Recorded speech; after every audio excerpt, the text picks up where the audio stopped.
As marriage is a lifelong relationship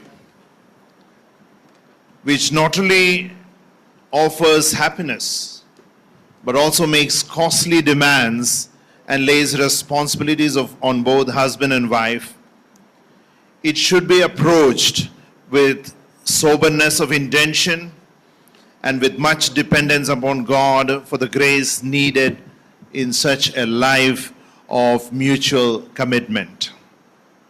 In many cases, people enter into marriage. When they enter into marriage, they see each other as a perfect match.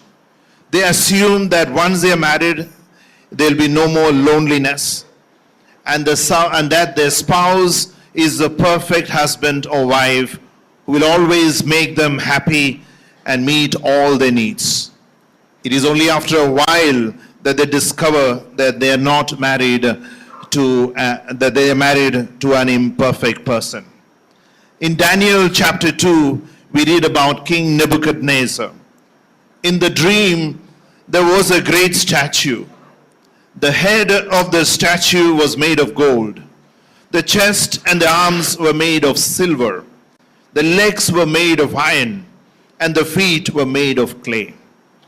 Someone said that when you get married, you first see only the head made of gold. And then as time passes, they discover that the chest and arms are made of silver. And then they notice that the legs are made of iron. And soon they discover that their spouse has feet of clay. Someone said about marriage this way: every marriage is two incompatible people in an impossible relationship. If marriage isn't about finding that perfect person who will make one complete and take away all the problems and loneliness away, what's the purpose of marriage? I just want to quickly touch upon a couple of things. One, I want to remind both Lijo and Sharon and each one of us that marriage is a lifelong union. And this is very important because today many people enter into marriage with the idea that if things don't work out, they can walk out. The story is told about a husband who was coming out of anesthesia after a series of tests in the hospital.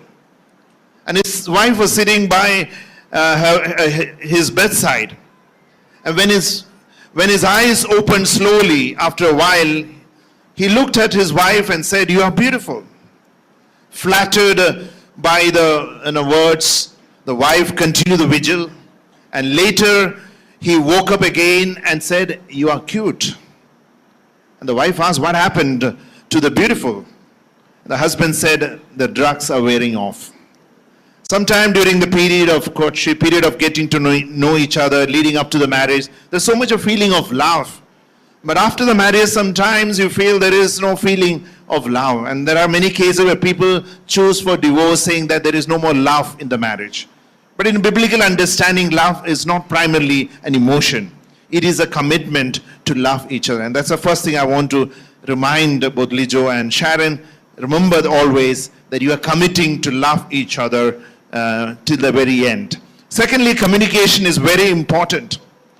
And when there is communication breakdown, nations go to war, cultures are divided, and so on. In marriage, it's very important that husband and wife take time out to talk to each other, to listen to each other. In a city like Mumbai, it's particularly important because we all tend to lead a very busy life that we tend to neglect, to give that time for each other. Story is told about a married couple who had a quarrel and ended up giving a silent treatment to each other. 2 days later, the man realized that he needed his wife's help. In order to catch a flight for a business meeting, he had to wake up at 5 a.m. Not wanting to be the first one to break the silence, he wrote a note on a small piece of paper and kept it on the side of the bedside of the wife, where it was written, "Wake me up at 5 a.m. The next morning, the man woke up only to discover that he had missed the flight because it was already 9 a.m. And he was so angry with his wife that he missed the flight and he was waiting, waiting to get hold of her, to find her, to express his disappointment and anger. When he noticed by the side of his side of the bed, there was a little note that said, "It is 5 a.m., wake up." So I want to encourage that each one, both of you, and in all of us who are married, and all of us who are intending to get married soon, please remember communication is very important. I just close with one more thought. For a successful and happy married life, it is important that both the husband and wife be willing to forgive one another. In a short interaction I had with Lijo and Sharon, I did stress upon this. And for a successful marriage, I believe there is maybe just two things that is very, very crucial. One is a recognition that it is a lifelong commitment, and second, a willingness to forgive. And Apostle Paul lays down in Ephesians 4 a good principle that we all must keep in mind. He says, "In your anger, do not sin, and do not let the sun go down while you are still angry."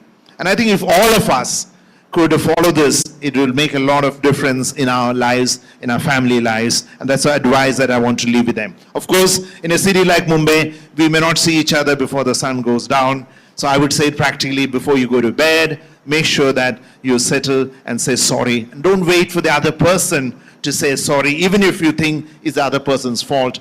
Be always the first one to take the initiative to forgive. Remember, Jesus loved us and he took the initiative to reach out to us, and he willingly forgave our sins. And I wish on behalf of each one of us, the clergy, both Sharon and Lijo, God's blessings as you begin your journey together. Two important things.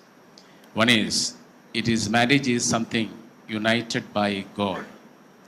If it is united by God, how we need to strengthen that unity? That was what Achan was explaining. The second part, if it is united by God, it should not be separated by anyone, any human being. That's the message